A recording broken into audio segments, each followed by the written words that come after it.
বিতর্কিতভাবে গ্রেপ্তার করার পরেই শাসন ব্যবস্থায় ভেনেজুয়েলার সুপ্রিম কোর্টের হস্তক্ষেপ। বন্দী মাদুরোর বদলে ভাইস প্রেসিডেন্ট ডেলসিকে আনা হয়েছে ক্ষমতায়। ভারপ্রাপ্ত প্রেসিডেন্টের দায়িত্ব নিয়ে ট্রাম্পের উদ্দেশ্যে পাল্টা বক্তব্য ডেলসি রদ্রিগেজের। কারো দাসত্ব করব না, নিজেদের প্রাকৃতিক সম্পদ রক্ষায় শেষ পর্যন্ত অবস্থান বজায় রাখার বার্তা দিয়ে মাদুরো দম্পতির মর্যাদাপূর্ণ মুক্তির দাবি তুলেছেন ডেলসি। ভেনেজুয়েলার ভাইস প্রেসিডেন্ট ডেলসি রদ্রিগেজ যুক্তরাষ্ট্রের চাওয়া অনুযায়ী কাজ করলে দেশটিতে সেনা মোতায়েন করবে না যুক্তরাষ্ট্র ঘোষণা করেছেন মার্কিন প্রেসিডেন্ট ডোনাল্ড ট্রাম্প। হয়তো পরিস্থিতি আগাম আঁচ করতে পেরেছিলেন ভেনেজুয়েলার প্রেসিডেন্ট নিকোলাস মাদুরো। গতকালই দেশে জরুরি অবস্থা ঘোষণার পরে দেশের সেনাবাহিনীর হাতে শাসন ব্যবস্থার দায়িত্ব অর্পণ করেছিলেন তিনি। জরুরি অবস্থা ঘোষণার 24 ঘন্টার মধ্যেই মার্কিন ডেল্টা ফোর্স এক বিতর্কিত অভিযানে সস্ত্রীক নিকোলাস মাদুরোকে আটক করে নিয়ে যায়।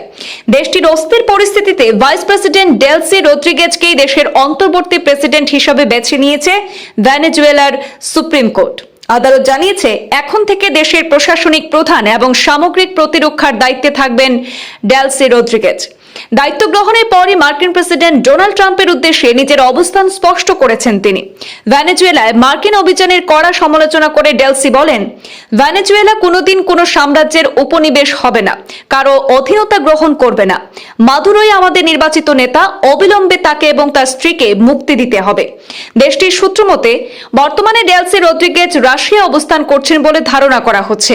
সেখান থেকেই তিনি দেশের শাসনভার পরিচালনার আইনি বৈধতা পাওয়ার পর আন্তর্জাতিক অংশীদার দেশগুলির সঙ্গে আলোচনা ও পরামর্শ সাপেক্ষে দেশে ফিরে পরবর্তী পদক্ষেপ গ্রহণ করবেন বলে জানা যাচ্ছে।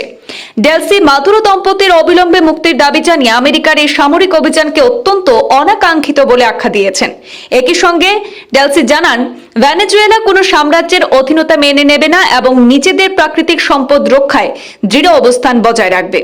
এদিকে ভেনেজুয়েলার সরকার ব্যবস্থা এবং সামরিক পরিচালনার দায়িত্বে ভাইস প্রেসিডেন্ট ডেলসি রদ্রিগেজকে ভারপ্রাপ্ত প্রেসিডেন্ট করার পর প্রতিক্রিয়া জানিয়েছেন মার্কিন প্রেসিডেন্ট ডোনাল্ড ট্রাম্প। মার্কিন গণমাধ্যম সূত্রে জানা গেছে, ডোনাল্ড ট্রাম্প বলেছেন, ভেনেজুয়েলার ভাইস প্রেসিডেন্ট ডেলসি রদ্রিগেজ যুক্তরাষ্ট্রের চাওয়া অনুযায়ী পদক্ষেপ নিলে দেশটিতে সেনা মোতায়েন হিসেবে যুক্তরাষ্ট্র বিবেচনা করবে না, এমনটাও জানা গেছে। ব্যুরো রিপোর্ট, পূর্বাঞ্চল প্রতিদিন।